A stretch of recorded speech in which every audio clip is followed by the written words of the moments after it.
Bonjour à tous, Mathis Kandik, fondateur du mouvement étudiant influent. J'espère que vous avez la forme aujourd'hui. On se retrouve du coup dans ce tout nouveau podcast, tout nouvel épisode, je voulais dire, sur étudiant influent, où je réponds en fait à des questions qu'on nous pose sur les réseaux, sur les médias sociaux.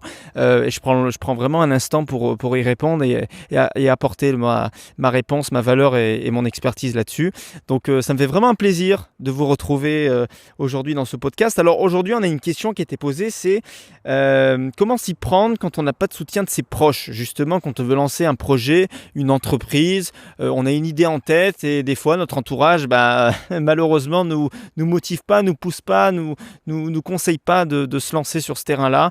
Comment faire justement quand on n'a pas de soutien? C'est la réponse que je vais vous apporter aujourd'hui. Alors comme à mon habitude, et je préfère le dire avant, si tu ne fais pas encore partie de ce mouvement-là qui est étudiant influent, c'est le premier lien en description. Tous les matins à 9h, tu reçois un contenu quotidien sur différents sujets. Tu as un intervenant unique à chaque fois. Aujourd'hui, où je te tourne le podcast, nous sommes 5.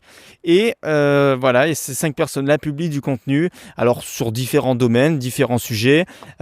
Productivité, efficacité, marketing, vente, développement personnel. Bref, tous les sujets essentiels sont abordés. Et c'est tous les matins à 9h dans ta boîte mail avant de commencer ta journée. Alors, pour répondre à cette question, tu sais, comme je te le dis à chaque fois, d'une question un petit peu tatillon, embarrassante et tout, j'essaye d'en faire des réponses assez courtes, assez simples à comprendre. Comment faire quand on n'a pas de soutien de ses proches, de son entourage, de sa famille, de ses parents, de ses amis? C'est compliqué. Et je vais pas dire que je suis bien placé pour te le dire, mais je sais que c'est compliqué et c'est pour ça que j'ai décidé ça me tenait vraiment à cœur de te répondre à cette question-là. C'est compliqué. C'est compliqué parce que des fois, tu as une idée, tu as une ambition, tu as une envie, je sais pas, tu as vu quelque chose un jour quelque part sur Internet, et puis tu dis, tiens, je veux faire la même chose, ou je veux lancer la même entreprise, ou je veux lancer le même projet, ou je veux lancer la même idée, ou je veux lancer un truc similaire, ou tu vois, quelque chose qui me ressemble, c'est mes valeurs et tout. Puis quand tu l'exposes à ta famille, on te casse tout. Alors c'est rare, il y a des fois, t'as des familles, t'as des parents qui sont très compréhensifs, qui disent super, ils t'encouragent et tout. Mais 90% des cas, c'est un petit peu plus difficile qu'on pense. Souvent, tes parents, ils vont pas comprendre tes choix, ils vont pas avoir la même vision que toi, ils vont te dire ton truc, ça va pas fonctionner, tout ça. Bon, et c'est un petit peu compliqué de le traiter. Alors, pourquoi déjà on est dans si tu te reconnais là-dedans, pourquoi déjà ça arrive? Parce que, à mon sens, il faut comprendre que chacun son métier, chacun son domaine. Et si tu veux, quand tu montes un artisan, par exemple, euh, généralement, le petit artisan, c'est lui-même qui fait sa comptabilité. Ou un petit chef d'entreprise qui a 5-10 salariés. Généralement, 5 salariés, parce que 10, peut-être qu'il prend un comptable. Mais généralement, quand on est une petite structure, c'est nous qui faisons tout. La secrétaire, le mec qui va bosser sur le terrain la journée, la comptabilité, les fiches d'impôt, les trucs.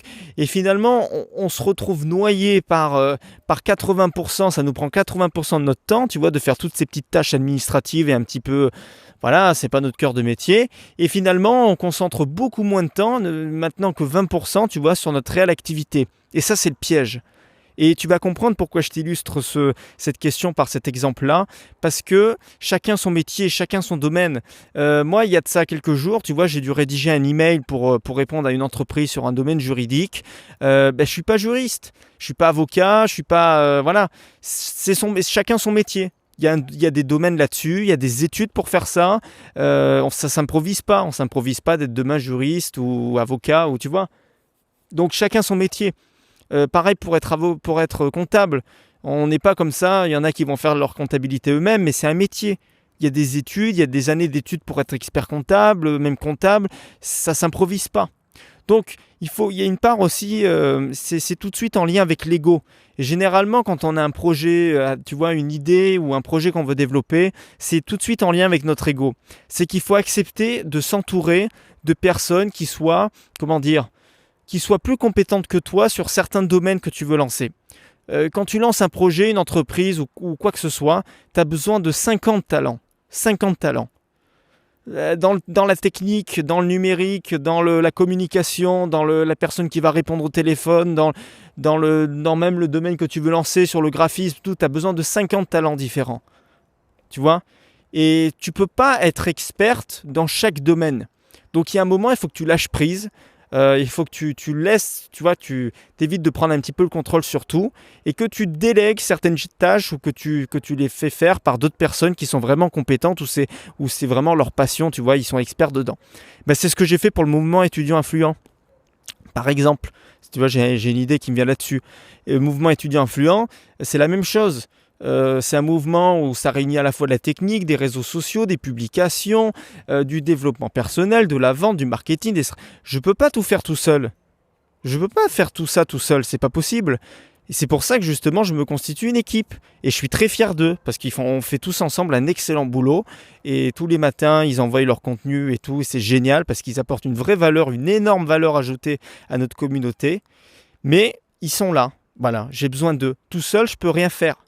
Et j'aime bien le répéter parce que généralement, quand tu as un ego, tu vois, un petit peu surdimensionné, ou bon, voilà, tu vois ce que je veux dire, bah, généralement, à vouloir faire un petit peu le con ou la conne, excuse-moi de parler comme ça, bah, des fois tu détruis ton projet, ton idée. Parce que tu peux avoir une excellente idée, mais comme tu peux avoir le contrôle sur tout, être le meilleur dans tout, bah, justement, ton truc, il se détruit. Voilà. Or que tu aurais pu t'entourer de personnes et exceller dans le domaine, dans le projet que tu voulais lancer. Donc déjà, mets toutes tes chances de ton côté. Et pourquoi c'est vraiment essentiel de te parler de ça? Parce que tu dois peut-être pas faire le lien. Et si tu l'as fait, je suis content pour toi. Mais si tu n'as pas encore fait le lien avec la question, je vais te l'expliquer si tu veux que j'accélère le truc. Pourquoi les personnes ne nous soutiennent pas, ne nous encouragent pas quand on n'a pas de soutien de notre entourage? Parce que chacun son métier. Et la boucle est bouclée. Voilà, chacun son métier. Alors tu vas me dire, oui Mathis, j'aimerais peut-être un petit peu de précision. Je vais t'en donner. Chacun son métier, parce que tes parents, ta famille, tes amis, ton entourage, c'est peut-être pas forcément le domaine qu'ils ont développé dans leur vie, ou ils n'ont aucune expérience dans le domaine ou le projet que tu veux lancer.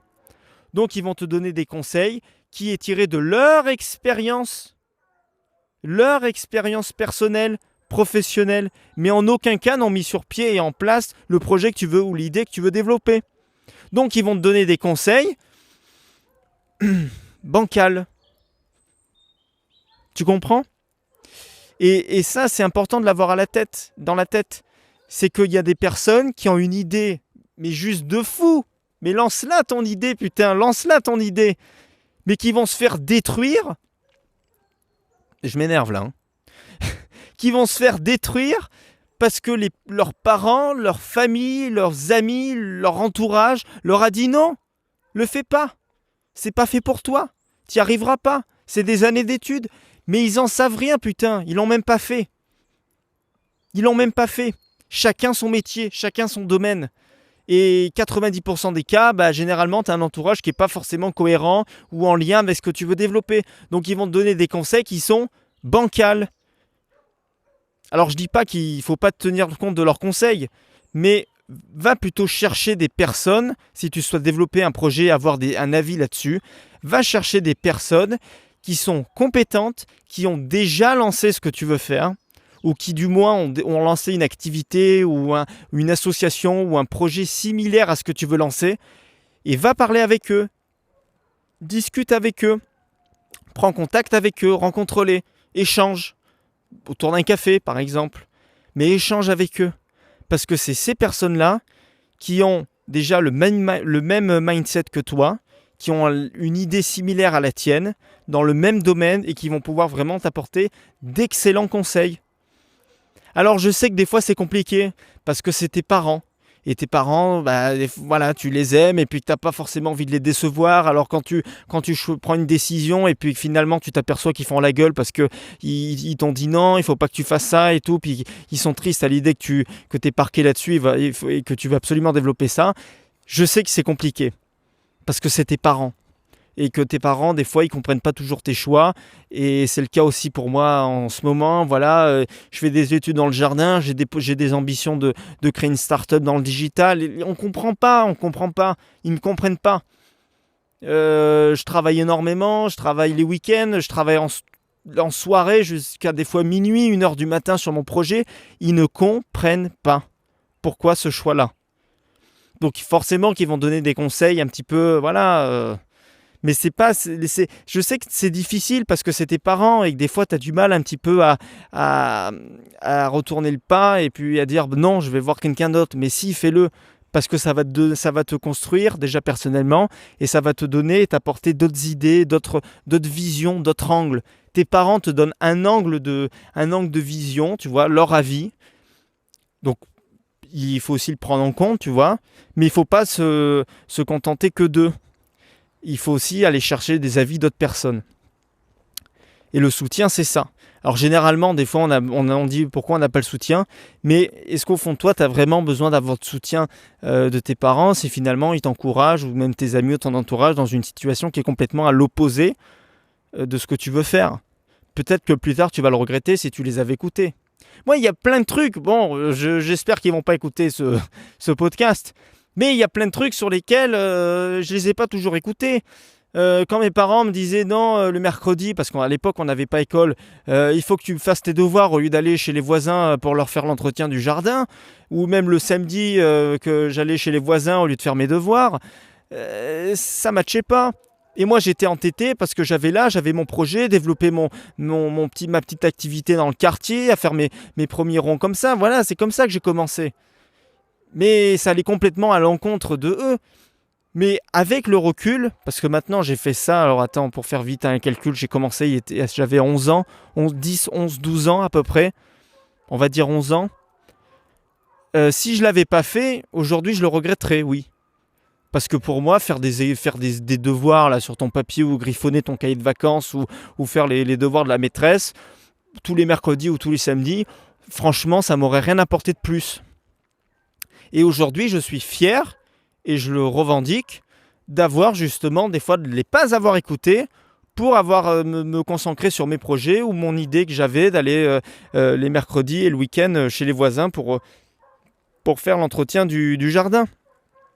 Et je ne le regrette pas, parce que ça m'a appris énormément de choses. Ça m'a appris le côté entrepreneuriat, ça m'a appris le côté de vente, parce que forcément tu vends un petit peu tes services, ça m'a appris aussi la communication, ça m'a appris plein de domaines différents. Et ça, il faut pas l'oublier. Donc si toi aujourd'hui tu as un projet et que tu n'as pas forcément le soutien de ton entourage ou de tes parents ou de choses comme ça, ben ça veut dire que c'est pas le bon entourage qui est cohérent avec tes projets. Va chercher des personnes qui ont fait déjà ce que tu veux faire, ou du moins qui ont fait une activité similaire. Et c'est là-dessus où tu vas vraiment obtenir des conseils, des avis éclairés, des choses qui tiennent la route. Parce que c'est leur expérience et c'est ce qu'ils ont fait. Si ce podcast t'a plu, et je te remercie en tout cas si tu es encore là de l'avoir écouté jusqu'ici, parce que ça prouve que tu es vraiment quelqu'un qui voilà, tu te ressembles là-dedans, ça te dit quelque chose, ce que je suis en train de te dire, te parler. Tu as peut-être une expérience similaire où tu te reconnais. C'est pas par hasard, il y en a beaucoup. Alors beaucoup, oui et non, hein, tout est relatif, mais tu fais partie, tu vois, des personnes qui veulent vraiment avancer, qui veulent vraiment obtenir quelque chose, des résultats, qui ont une situation actuelle, qui veulent changer, qui veulent modifier, qui veulent bouger, tu vois, qui ont envie de se dépasser. Et je pense que c'est vraiment important, tu vois, si tu arrivais à ce niveau, parce que les touristes, ils sont partis. Voilà, c'est bon, les touristes, là, tout le monde là de YouTube, là, ça y est, ils se sont barrés. C'est fini, là, ils sont plus là. Maintenant, il n'y a que toi et moi. Il n'y a que toi et moi. Donc, si tu ne fais pas encore partie, si déjà tu fais partie de cette communauté d'étudiants influents, bravo à toi. Si tu n'en fais pas encore partie, c'est le premier lien en description. C'est les coulisses justement pour vivre de sa passion et augmenter ses revenus justement à côté de ses études. Le mouvement étudiant influent, c'est vraiment destiné aux jeunes qui savent que la voie traditionnelle n'est pas faite pour eux, qui ne se ressentent pas dans ce côté études classiques, lycée, je passe mon bac, mon école d'ingénieur, ou je fais mon bac plus 5, bac plus 8, tu vois, qui ne se reconnaissent pas là-dedans, qui n'arrivent pas à rentrer dans le moule, qui ont toujours eu des problèmes avec l'école, c'est pas leur truc. Si tu es comme ça, ce mouvement, il est vraiment fait pour toi, il a vraiment un potentiel, parce qu'il va te faire évoluer, il va te montrer aussi d'autres facettes de la vie. La plupart des gens vont te montrer le modèle classique. Nous, parce que je dis nous parce qu'on a une équipe derrière, nous on va te montrer une autre vision. C'est ce que je te disais justement il y a quelques minutes. On va t'apporter une autre vision. Et après tu te feras toi ton propre mix. Mais notre rôle, notre job à nous, c'est tous les matins à 9h, on t'envoie ce qu'on appelle une bombe quotidienne sur différents sujets développement personnel, productivité, efficacité, vente, marketing. On va te montrer qu'il y a aussi d'autres opportunités que ton entourage, des fois proche, ne te montre pas, mais que nous, on a découvert avant toi, puisque du coup, on te le montre. Mais il y a vraiment un potentiel derrière. Tu vas vraiment évoluer et après, toi, tu te feras ta propre idée. Mais au moins, on aura fait notre part de job et on sera vraiment fiers de là où on t'aurait amené. Voilà. Donc, si tu n'es pas encore inscrit, c'est le premier lien en description. Et puis, sinon, on se retrouve dans une prochaine série par email. Il y a Camille aussi qui fait des vidéos sur tableau blanc, tout ça. Donc, c'est vraiment cool ce qu'il fait. Il y a plein de personnes aussi qui travaillent là-dessus. Donc, c'est vraiment cool. C'est vraiment un contenu riche, à haute valeur ajoutée. Et puis, c'est le premier lien, voilà, si tu n'es pas encore inscrit, en description. Je te souhaite une excellente journée. Une excellente fin de soirée, je ne sais pas trop à quelle heure tu écoutes ce podcast, et je te dis à très bientôt. C'était Mathis d'Étudiant Influent, et puis je te dis à plus. Ciao.